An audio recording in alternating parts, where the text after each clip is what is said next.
Mike Suttles came to us and asked us if we would be interested in a Sara Martin tribute album to celebrate her music, bring light to her music. She was very popular in the 1920s, and when he first asked us about this, I said, yeah, the Kentucky and Blues Society had a whole fundraiser for her back in 2014 to put a proper tombstone on her grave.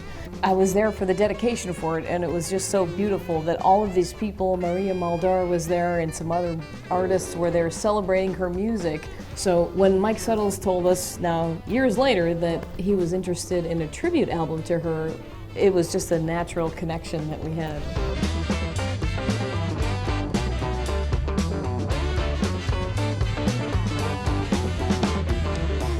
You know, Sara Martin's got maybe, I don't know, 4 types of songs, 4 types of songs. She's got blues songs, she's got what will become jazz standards, and she's got novelty songs, and she's got some really rural sounding stuff that kind of pops up out of nowhere in that.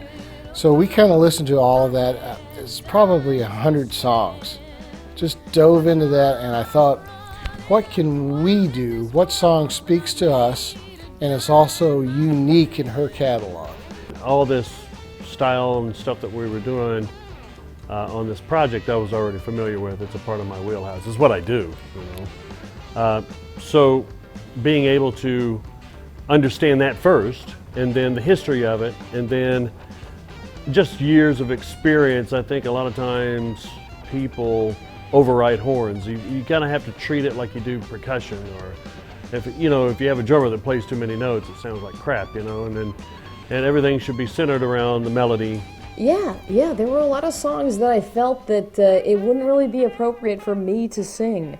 There were a lot of songs that, at least in listening to them, felt very personal to Sara Martin and personal to what she had gone through. It is part of her repertoire of music. It just didn't feel appropriate for me to be singing those things.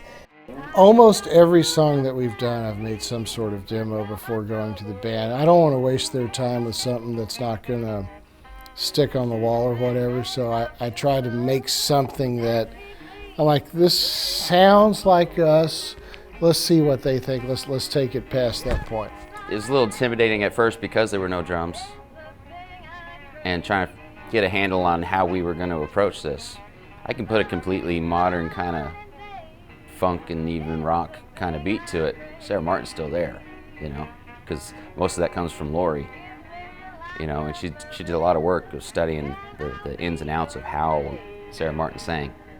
If there was a bass in it, it might have been like a tuba, and it's like bouncing between the 1 and 4, which is what I'm used to doing, you know, with a kind of rockabilly background. So I sort of tried to put some of that in there.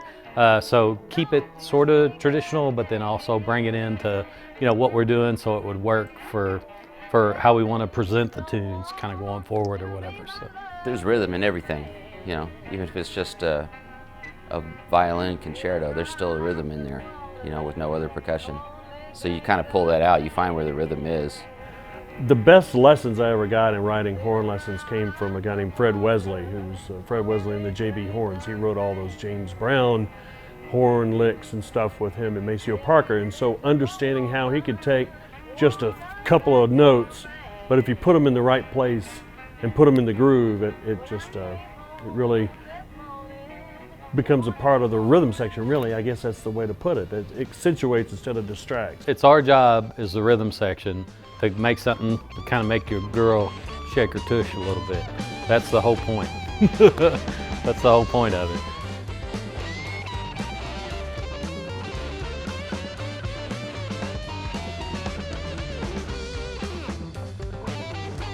What Sara is singing about most captures the spirit of what we're all about, what Laurie Jane and the 45s is all about. You know, I'm going to get past this, don't care what you think, I'm going to do this. Let it all rain on me, I'm going to get past it. And it's joyous, it's a celebration, it's a triumph over all these tough things that they would have had to do in the times, and it's a pretty amazing model to follow. it was a little bit of a challenge to bring it to a modern audience, which is our goal here with this album, is to bring Sara Martin's music to today's audience so that they listen to it, they get into it, they like it, and it drives them back to her original recordings. A cover's just a cover. You go out and you play a song because someone recognizes it. It doesn't even have to be right. If you're doing a tribute, everything's got to be cooking, you know, on all cylinders. I mean, would you think about that? Just think about that for a second. 60 years from now, somebody's taking my shit and doing a tribute to my music. That's pretty hardcore, man. That means whatever it is you've done, right, stands the test of time. In the end, I think it shows how all music is kind of transcending, because we can do our take on it and still be loyal to what she was doing and with respect to what she did, given her history and being a trailblazer. You know, I would hope we would have her stamp of approval or whatever, but you know, it's just all about exposing her at the end of the day to people that wouldn't have heard it otherwise.